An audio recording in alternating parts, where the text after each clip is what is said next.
NCERT class 12 chapter number 10 सदिश बीजगणित यानी वेक्टर अलजेब्रा। कल के क्लास में हम सभी लोगों ने सदिश के योग के बारे में पढ़ा और साथ में योग के गुणधर्म के पर भी हमने चर्चा किया था। हमने कल दिक् कोसाइन के बारे में चर्चा किया था कि डायरेक्शन कोसाइन क्या होता है और स्थिति सदिश क्या होता है, इसके बारे में भी चर्चा किया है। आज की क्लास में हम लोग सदिश के घटक के बारे में पढ़ेंगे कि सदिश के घटक क्या होते हैं, थोड़ा सा ध्यान दिया जाए। देखिए, हमने विगत क्लासों में वेक्टर के बारे में बता दिया है आपको कि सर सदिश किसे कहते हैं या सदिश क्या होता है, ये बातें हमने कंप्लीट कर दिया था। इसके सदिश के प्रकार पर भी हमने चर्चा कर दिया था। 10.1 में सदिश के प्रकार यानी टाइप ऑफ वेक्टर पर भी हमने चर्चा कर दिया। उसके बाद कल हमने चर्चा किया था बाबू मेरे कि सर सदिश की स्थिति यानी स्थिति सदिश पे हमने चर्चा किया था। उसके बाद हमने आपको बताया कि सर दिक् कोसाइन क्या होता है, दिक् कोसाइन क्या होता है, कल हमने चर्चा कर दिया था। सदिश का योग भी हमने कल बता दिया था कि बाबू सदिश का योग कैसे होता है।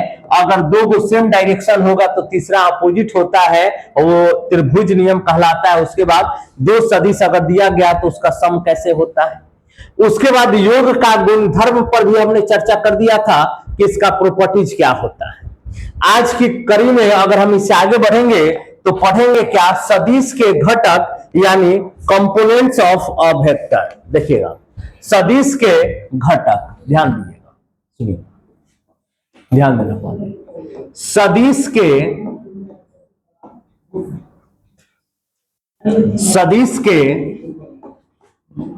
घटक, सदिश के घटक यानी कंपोनेंट्स ऑफ अ वेक्टर,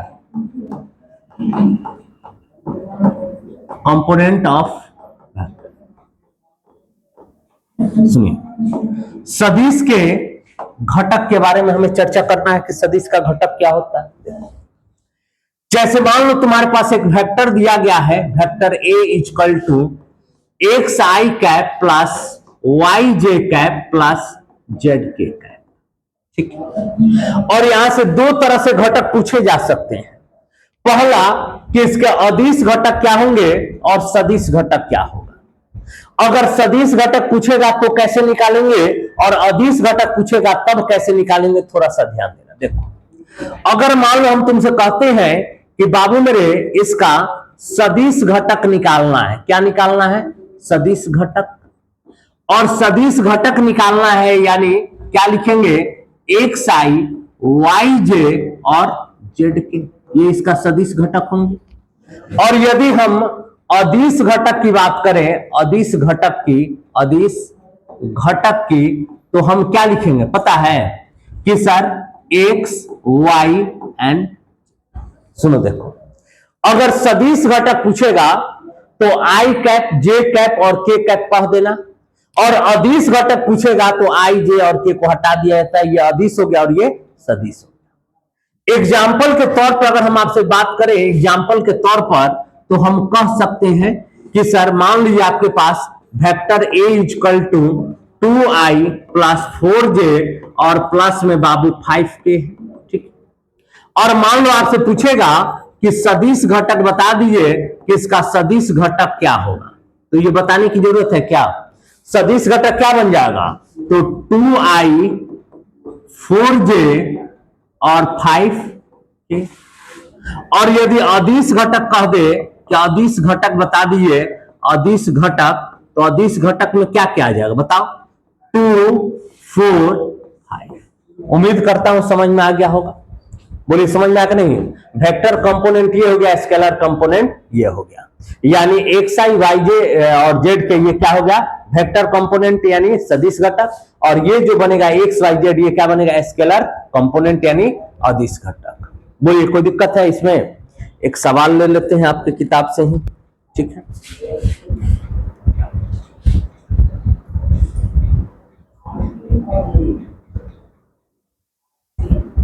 ठीक है, चलिए कोई दिक्कत, ठीक है। अब समझिएगा, अब नोट में कुछ बातें हैं जिसको हम जितना पढ़ाए हुए हैं वो फिर से एक बार समझा देते हैं आपको नोट में। क्या मान लो तुम्हारे पास vector a equal to a1 I cap या x से मान लेते हैं x1 I cap plus y1 j cap plus z1 k cap दिया गया है, ठीक है। और वेक्टर b इक्वल टू कह रहा है क्या कि बाबू मेरे x2 I cap plus y2 j cap plus z2 k cap दे दिया गया है। ए और बी दे दिया गया है और कुछ बातें आपको समझना होगा कि क्या क्या इसमें समझना है। देखो पहले बात अच्छे से, वेक्टर ए इक्वल टू कह रहा है क्या x1 आई plus y1 j plus z1 के, और वेक्टर बी कह रहा है x2 आई plus y2 j plus z2 के। और यहां से आपसे पूछेगा, मान लीजिए कि पहला नोट में यही कि अगर आपसे vector A plus vector B पूछ देगा तो बताओ बताए हैं कि नहीं बताए हैं, बताए हैं कि नहीं बताए हैं। क्या लिखोगे कि सर x1 प्लस x2 और क्या हो जाएगा I cap plus y1 plus y2 j cap plus z1 plus z1 plus z2 k cap. बोलो कोई दिक्कत? अगर आपसे कोई पूछ दे कि वेक्टर ए और वेक्टर बी दे दे और आपसे पूछ दे कि vector A plus vector B बताइए तो बताइए आप बता पाइएगा कि नहीं बता पाइएगा? बोलिए, निकाल लीजिएगा। दूसरा इसी में दूसरा क्या है बाबू, सेकंड नंबर, कि अगर मान लीजिए आपसे vector A minus vector B पूछ देगा तब क्या कीजिएगा? बात वही अंतर और प्लस वाला। कैसे कि sir x1 minus x2 I cap plus y1 minus y2 j cap plus z2 minus z1 minus z2 k। कोई दिक्कत है तो बोलो। Vector A plus vector B निकालने आ जाओ, vector B A minus vector B में भी कोई दिक्कत नहीं, x1 मतलब केवल अंतर होता है। क्लियर है? अब समझिए, अगर मान लीजिए अगर बात हो जाए तीसरा कि यदि बाबू वेक्टर ए बराबर वेक्टर बी अगर बन जाता है तो ऐसी परिस्थिति में क्या कहोगे? बताओ, ऐसी परिस्थिति में क्या कहोगे? अगर वेक्टर ए बराबर वेक्टर बी है तो कह देना x1 बराबर x2, y1 बराबर y2 और z1 बराबर, ध्यान में रहेगा।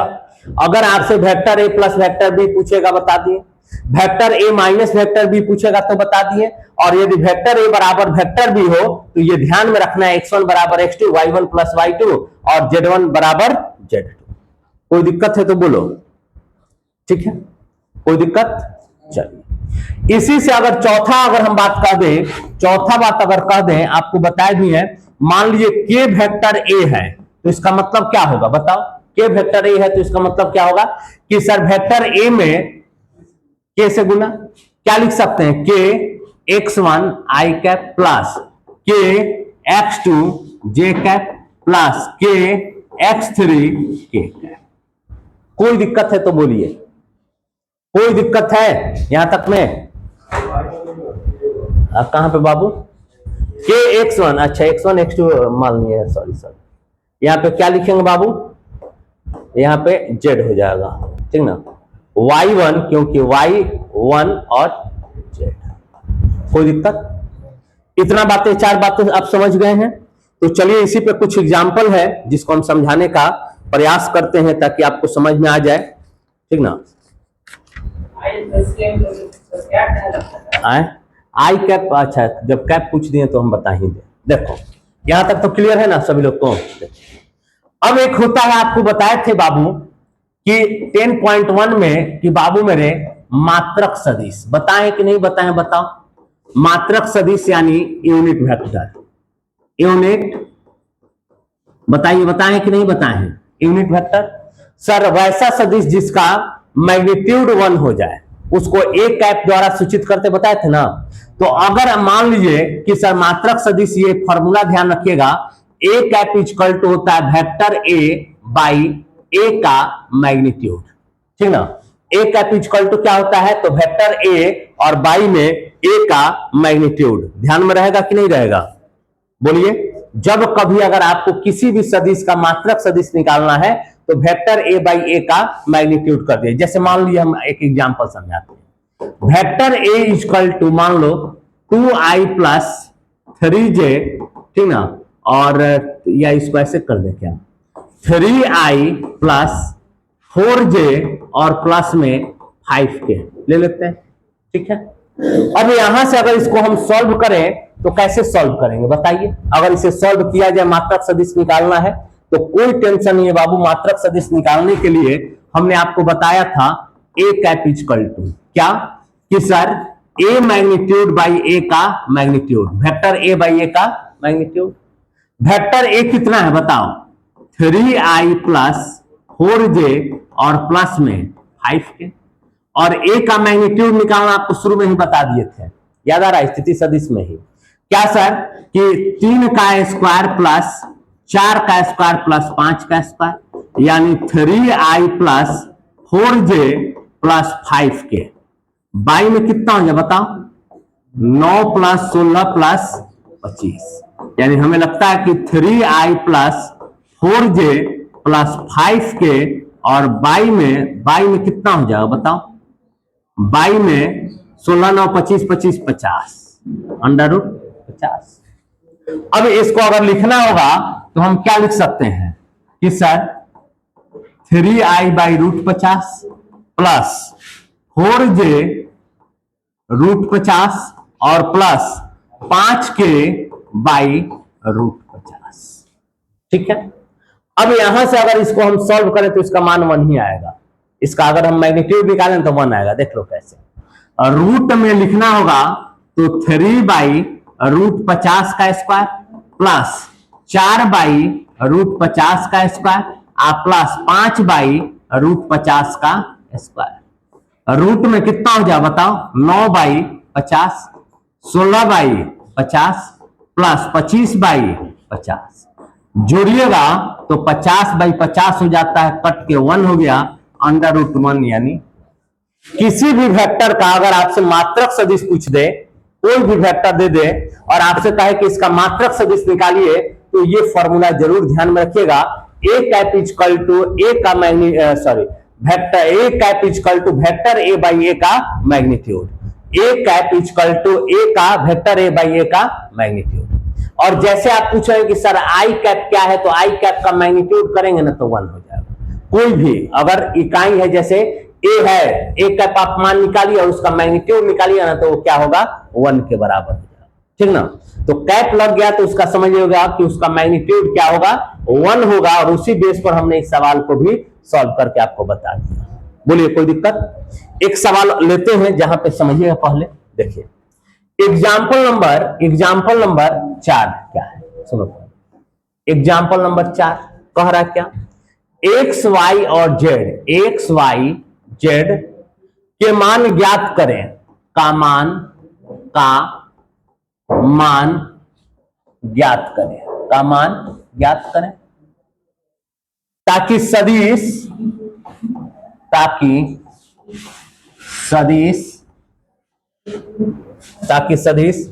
Vector A equal to X I cap plus 2j cap plus Z K cap, ठीक है, और वेक्टर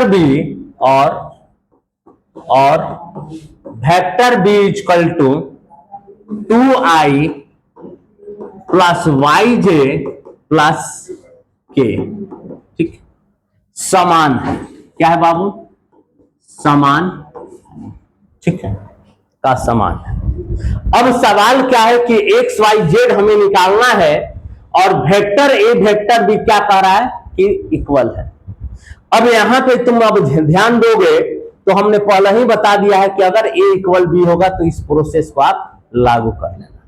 यानी अगर हमें यहां पे लिखना होगा तो हम क्या लिख सकते हैं पता है कि sir vector A equal to vector B. कोई दिक्कत। वेक्टर ए कितना दिया गया है, एक्स आई प्लस बोलो वाई जे, सॉरी 2j है ना, X I plus 2j plus Z, और वेक्टर भी क्या है 2i प्लस yj प्लस, ठीक है। और अभी हमने आपको विगत कुछ मिनटों में बताया कि सर आई कैप के बराबर यानी निश्चित तौर पे x बराबर क्या हो जाएगा, 2 बराबर y और z बराबर अगर कोई दिक्कत है इतना में तो पूछ लो, अगर कोई दिक्कत है तो पूछ सकते हो। कोई दिक्कत है? चलिए आगे बढ़े ना। एक और सवाल लेते हैं बाबू, क्या है एग्जाम्पल नंबर 5। क्या कह रहा है, मान लीजिए, कह रहा है मान लीजिए ठीक ना, vector a equal to i plus 2j, vector b equal to 2i plus j। तब क्या vector a equal to vector b का मैग्नीट्यूड, क्या सदिश a और b समान है? क्या सदिश a और वेक्टर b समान है? चलिए ये सवाल दिया गया है और हमसे पूछा जा रहा है, चलिए हम देखते हैं क्या कहता है। मान लीजिए कि वेक्टर a बराबर इतना दिया गया है और वेक्टर b बराबर भी कुछ ना कुछ दिया गया है। जैसे अगर हम बात करें तो vector a equal to i plus 2j और वेक्टर b बराबर 2i प्लस j। सवाल पूछ रहा है क्या, यानी क्या वेक्टर a का magnitude equal to vector b का मैग्नीट्यूड, ये पूछा जा रहा है। अब समझना, a दिया गया है तो तुम बताओ कि बाबू मेरे a का मैग्नीट्यूड निकालने के लिए फॉर्मूला क्या बताएं, जब भी मैग्नीट्यूड निकालना होगा तो बताइए। Root under X square plus Y square plus Z square. I का कोफिशिएंट क्या है 1, तो 1 का स्क्वायर, जे का कोफिशिएंट 2 का स्क्वायर और के 0 है तो 0 का स्क्वायर। क्यों सर? क्योंकि आपको ये बात ध्यान में रखना कि vector A equal to X I plus Y J और प्लस में जेड के हो, और जब कभी इसका मैग्नीट्यूड निकालना होगा तो बाबू मेरे X square plus Y square plus में जेड स्क्वायर, ठीक है, हमेशा ध्यान में रखना। तो यहां पे आई का कोफिशिएंट क्या है 1 है तो 1 का स्क्वायर, जे का कोफिशिएंट 2 है 2 का स्क्वायर, के कुछ नहीं है तो 0 का स्क्वायर। क्या हो सकता है बाबू, वेक्टर ए का मैग्नीट्यूड 1 प्लस 4 यानी रूट ओवर ए का मैग्नीट्यूड आ गया। अब ये वेक्टर बी दिया गया है और इसका हमसे कहा जा रहा है कि इसका मैग्नीट्यूड बताना है, तो देखते हैं क्या मैग्नीट्यूड आता है। वेक्टर बी का मैग्नीट्यूड रूट अंडर ए स्क्वायर यानी एक्स का स्क्वायर प्लस 1 का स्क्वायर, के कुछ नहीं है तो 0 का स्क्वायर, यानी कितना हो जाएगा 4 प्लस 1 यानी रूट अंडर ये वेक्टर बी। क्या दोनों बातें पूछ रहा था कि वेक्टर ए का मैग्नीट्यूड और वेक्टर बी का मैग्नीट्यूड बराबर है ना, तो हम कहेंगे हां सर ये वेक्टर ए का मैग्नीट्यूड और वेक्टर बी का मैग्नीट्यूड बराबर है। आगे और सवाल दिया ए और बी समान है क्या, तो देखो समान है, आई यहाँ पे 1 है यहाँ पे आई 2 हो गया, तो हम कहेंगे क्या बाबू मेरे कि वेक्टर ए और वेक्टर बी समान नहीं। तो यहां से दो बातें आपने सीखा, क्या कि अगर वेक्टर ए बराबर वेक्टर बी नहीं भी रहेगा ना तो मैग्नीट्यूड बराबर हो सकता है। एक बात है, क्योंकि अधिकतर लोग ये कल्पना कर लेते हैं कि अगर ए और बी समान नहीं तो उनका मैग्नीट्यूड बराबर नहीं होगा, तो इस अवधारणा को अपने दिमाग से निकाल दीजिएगा। ए और बी अगर समान नहीं भी है ना तो उनका मैग्नीट्यूड बराबर हो भी सकता है और नहीं भी हो सकता है। ऐसा नहीं है कि बराबर नहीं तो हमेशा वेक्टर ए का मैग्नीट्यूड बी का मैग्नीट्यूड बराबर हो जाए, ऐसा जरूरी नहीं है। ए बी समान नहीं होने की स्थिति में ए का मैग्नीट्यूड और बी का मैग्नीट्यूड बराबर हो सकता है। बोलिए अगर इतना में कोई दिक्कत है किसी विद्यार्थी को तो पूछ सकता है, कोई दिक्कत? ठीक है, एक और सवाल लेते हैं, इसी से रिलेटेड है। देखो क्या जो अभी बताए हैं, एग्जाम्पल नंबर 6 देखो क्या कह रहा है ना कि सदिश vector A equal to 2i plus 3j plus में बाबू के, ठीक है, के मात्रक सदिश ज्ञात करें, मात्रक सदिश ज्ञात करें, मात्रक सदिश ज्ञात करें। अभी हमने आपको बताया कि मात्रक सदिश का एक फॉर्मूला होता है और वो फॉर्मूला भी हमने लिखने का काम किया भी था। देखो अगर मात्रक सदिश पूछ रहा है यानी ए कैप पूछ रहा है और ए कैप का वेक्टर ए बाई ए का मैग्नीट्यूड, यही होता है ना बाबू, ए बाई ए का मैग्नीट्यूड। अब यहां से अगर ये हमें निकालना है ए कैप की मात्रक सदिश ज्ञात करना है तो कैसे करेंगे पता है, सुनिए। ए कैप इजकल टू ए तो 2i प्लस में 3j और प्लस में, और आपसे मैग्नीट्यूड जब भी पूछेगा तो ये तो बात आपको पता है कि मैग्नीट्यूड निकालने के लिए root under X square plus Y square plus Z square होता है। तो मैग्नीट्यूड यदि निकालें तो बाबू मेरे 2 का स्क्वायर प्लस 3 का स्क्वायर प्लस में 1 का स्क्वायर, यानी 2i प्लस 3j और प्लस में k, बाई में बता दो क्या हो जाएगा, 4 प्लस 9 प्लस 1, 9 10 4 14, यानी डायरेक्ट लिख दे क्या, 2i बाई रूट में 14 प्लस 3j बाई रूट में 14, और नहीं समझ में आया तो एक स्टेप बढ़िए जाते हैं, 2i प्लस 3j प्लस में बाबू के और बाई में रूट 14 हो जाएगा। अब 14 को अलग अलग हटा दें तो लिख सकते हैं A cap equal to 2i by root 14 plus 3j by में रूट 14 और प्लस के बाई रूट 14। कोई दिक्कत है तो बोलो, नहीं। अब इसका मैग्नीट्यूड निकालिए तो 1 हो जाएगा। हमें सवाल पहले समझिएगा, इतना का मात्रक सदिश निकाले, मात्रक सदिश का ये फॉर्मूला वो उसी पे बैठा दिए। अब इसका मैग्नीट्यूड निकालोगे ना तो 1 हो जाएगा, ठीक है ना, हाँ ठीक ना। तो एक का मैग्नीट्यूड क्या बनेगा, ये बनेगा, ठीक है।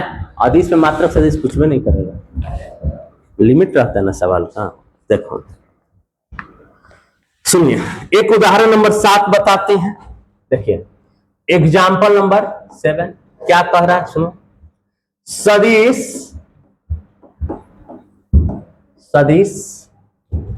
Vector A equal to i minus 2j, i minus 2j के अनुदिश एक ऐसा सदिश ज्ञात करें कि अनुदिश एक ऐसा सदिश ज्ञात करें, एक ऐसा सदिश ज्ञात करें, एक ऐसा सदिश ज्ञात करें जिसका परिमाण 7 इकाई है, जिसका परिमाण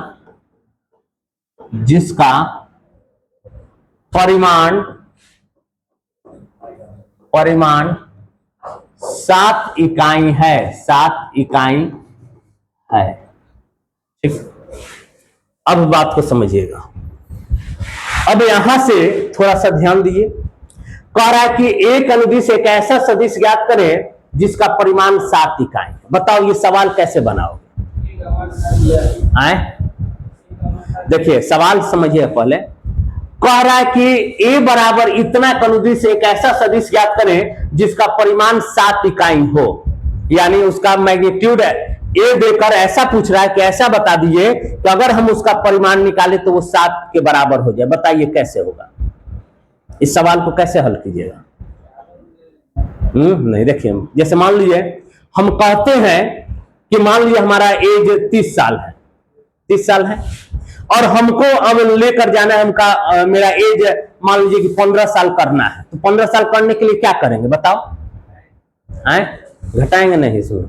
या मान लीजिए हमारा एज 7.5 साल करना है या 18.5 साल करना है, तो आसानी ये है कि 30 है ना सर आपका, तो 30 को हम 1 में बदल दें और फिर जितना लाना है उतना से हम गुना कर देंगे। यही ना नियम है जी, नहीं बात समझा? अगर मान लीजिए कि ए दिया गया है और हमें इसे 7 में बदलना है। तो a को पहले हम 1 में बदल दे और 7 से मल्टीप्लाई कर दे तो 7 इकाई हो जाएगा कि नहीं हो जाएगा। जैसे हमारा एज 30 साल है और हमको 8.5 साल करना है, क्या करेंगे सर, 30 को आप पहले 1 में ले जाइए और फिर 7.5 से गुना कर दीजिए, जिससे जो भी लाना है। तो ऐसे सवाल परीक्षा में आपके पूछे गए हैं और पूछे जाते रहेंगे। इस सवाल पे ध्यान आकर्षित जरूर कीजिएगा। इस साल भी परीक्षा में ये सवाल, ऐसा सवाल देखने को मिला था। कह रहा है कि सदिश इतना का अनुदिश एक ऐसा सदिश ज्ञात करें जिसका परिमाण 7 इकाई है। तो अब पहले बात समझो, ये जो आपका वेक्टर ए दिया गया है, वेक्टर ए कितना i-2j, इसको पहले हम 1 में बदल दें और 1 में बदलने के लिए हम ए कैप निकाल लेते हैं। ए कैप क्या होता है बताओ ना, कि सर ए बाई ए का magnitude, A cap equal to vector A by A का मैग्नीट्यूड, यानी A cap equal to vector A i-2j और बाई में ए का मैग्नीट्यूड रूट में 1 का स्क्वायर प्लस -2 का स्क्वायर। समझ में आ जाएगा ना। क्यों सर, ये ध्यान में रखिएगा, वेक्टर ए का जब भी मैग्नीट्यूड निकालना होगा तो बाबू मेरे x square plus Y square plus Z square होता है, और ऐसी परिस्थिति में यहाँ पे k कुछ नहीं है तो 0 है तो हटा दी।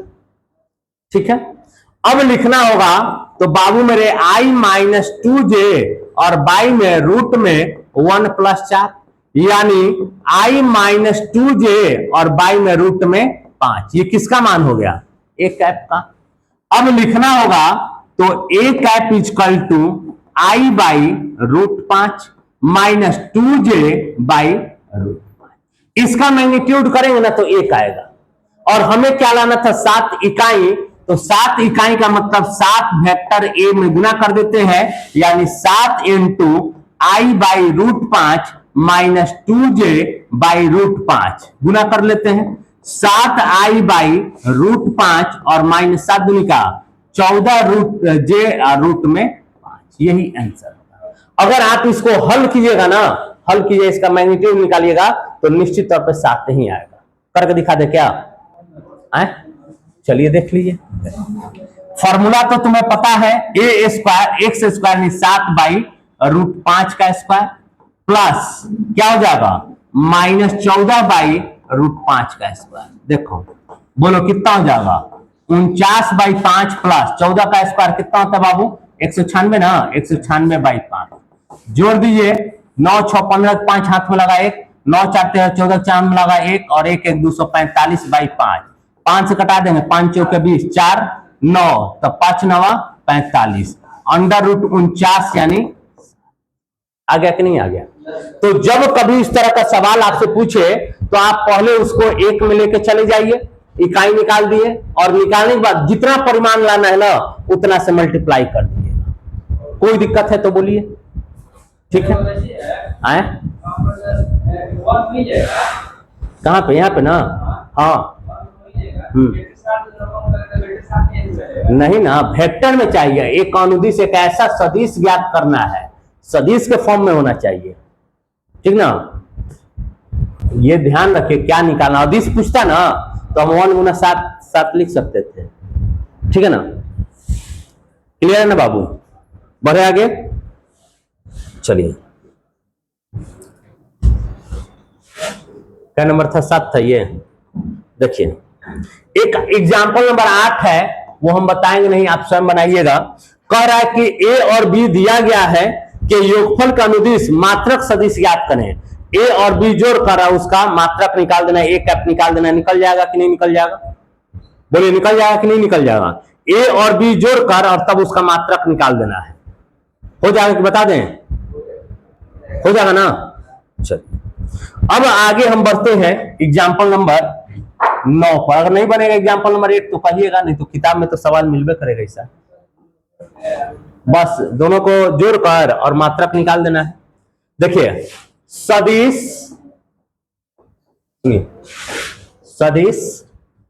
Vector A equal to i plus j minus 2 के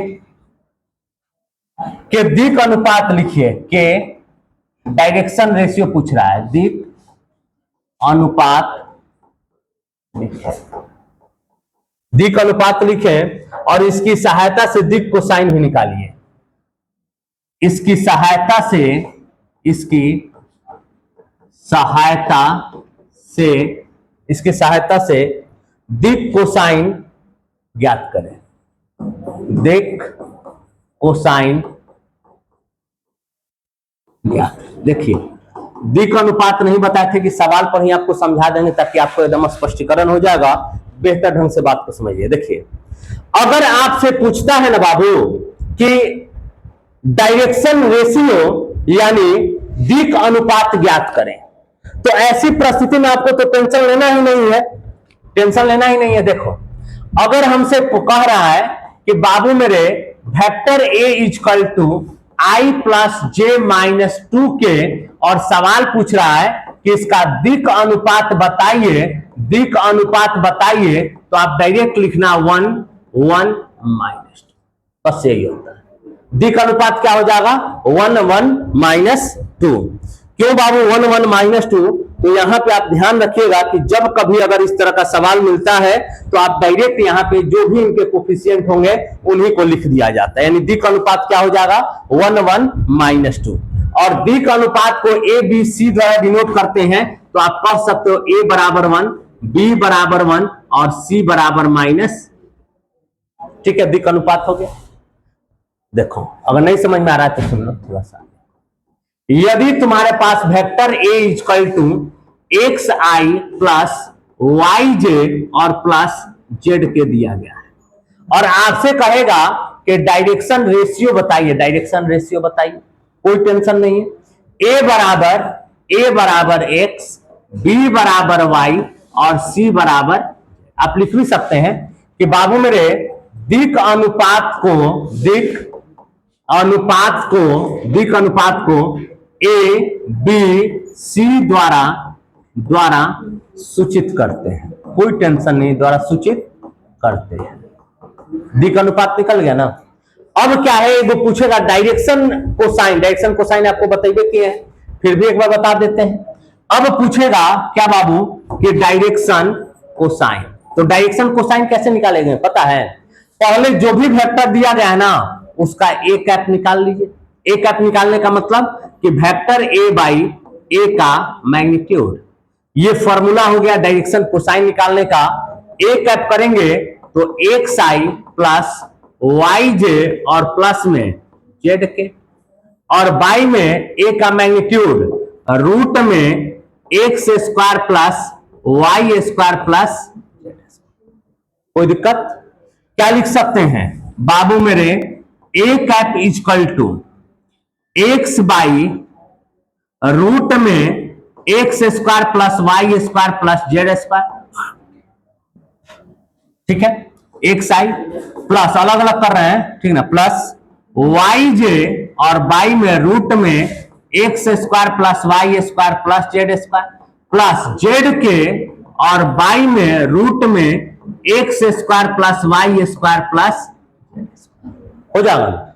अब आप ही बता दीजिए, अगर डायरेक्शन कोसाइन को हम बताए थे कि एल एम और एन के द्वारा सूचित किया जाता है, बताए थे कि नहीं बताए थे? बताओ। एल का मान अगर कहें तो एक्स बाई लिख देना X square plus Y square plus Z square. Y का एम का मान वाई इक्वल टू रूट में X square plus Y square plus Z square, और एन का प्लस माइनस के साथ होता है, बट आप लिखिए ना प्लस में X square plus Y square plus. तो यहां से ये आपका डायरेक्शन रेशियो, डायरेक्शन कोसाइन का मेथड हो गया। और अब देखिए डायरेक्शन रेशियो तो निकाल दिए, अब निकालते हैं डायरेक्शन कोसाइन। देखो डायरेक्शन कोसाइन, ठीक, क्या दिया गया है? Vector A equal to I plus J minus 2k। A cap निकाल दे तो क्या हो जाएगा बताओ, बताओ। ए कैप इक्वल टू क्या फॉर्मूला बताए हैं? ए बाई ए का मैग्नीट्यूड, यानी अब लिखना होगा तो वेक्टर ए इक्वल टू, या ए कैप लेके चल रहे हैं ना, सुनिए, लिखना होगा तो ए कैप इक्वल टू ए यानी आई प्लस जे माइनस 2k, और बाई में ए का मैग्नीट्यूड क्या हो जाएगा, 1 का स्क्वायर प्लस 1 का स्क्वायर प्लस -2 का स्क्वायर, यानी i प्लस जे माइनस 2 के और बाई में रूट में 1 प्लस 1 प्लस 4, 4 2 6। क्या लिख सकते हैं बाबू कि i प्लस जे माइनस 2 के और बाई में रूट में 6, यानी i by root 6 plus J by root 6 minus 2 के बाई रूट 6। अगर कोई दिक्कत है तो बताइए, कोई दिक्कत है यहां तक में तो ठीक है। अब यहां से आपसे पूछेगा कि डायरेक्शन कोसाइन बताना है ना, डायरेक्शन कोसाइन, तो आप कह सकते हो L equal to 1 by root 6, M equal to 1 by root 6 और N equal to -2 by root 6। अगर कोई दिक्कत है तो बोलो। आज आपके क्लास में हमने ये सब बातें बता दिया, डायरेक्शन रेशियो, डायरेक्शन कोसाइन, फिर उसके बाद समानता। कल के क्लास में हम लोग पढ़ेंगे विभाजन सूत्र और उसके बाद एक्सरसाइज 10.2, ठीक है ना। उसके बाद ये आपका समाप्त हो जाएगा, फिर अगली कड़ी में हम लोग 10.3 की तैयारी करेंगे, ठीक है ना। चलिए, धन्यवाद।